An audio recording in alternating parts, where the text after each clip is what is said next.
നിക്കി, നീ ഇവിടെ ഉണ്ടോ?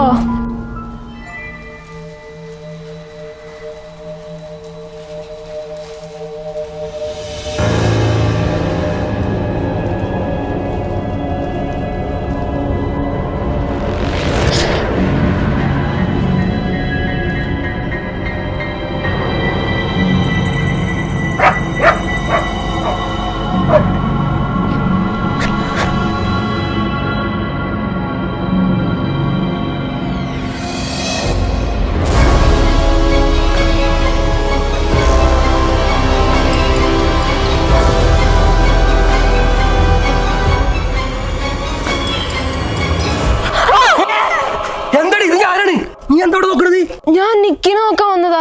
എന്നാ നീ നോക്കണ്ട, നിക്ക് വീട്ടിൽ തന്നെ ഉണ്ടായിരുന്നു. വീട്ടിലോ? ഞാൻ എല്ലായിടത്തും നോക്കിയതാണല്ലോ. ദിയമോള് കിടന്ന കട്ടിലെ താഴെ ഭാഗത്ത് കിടക്കണ്ടായിരുന്നു.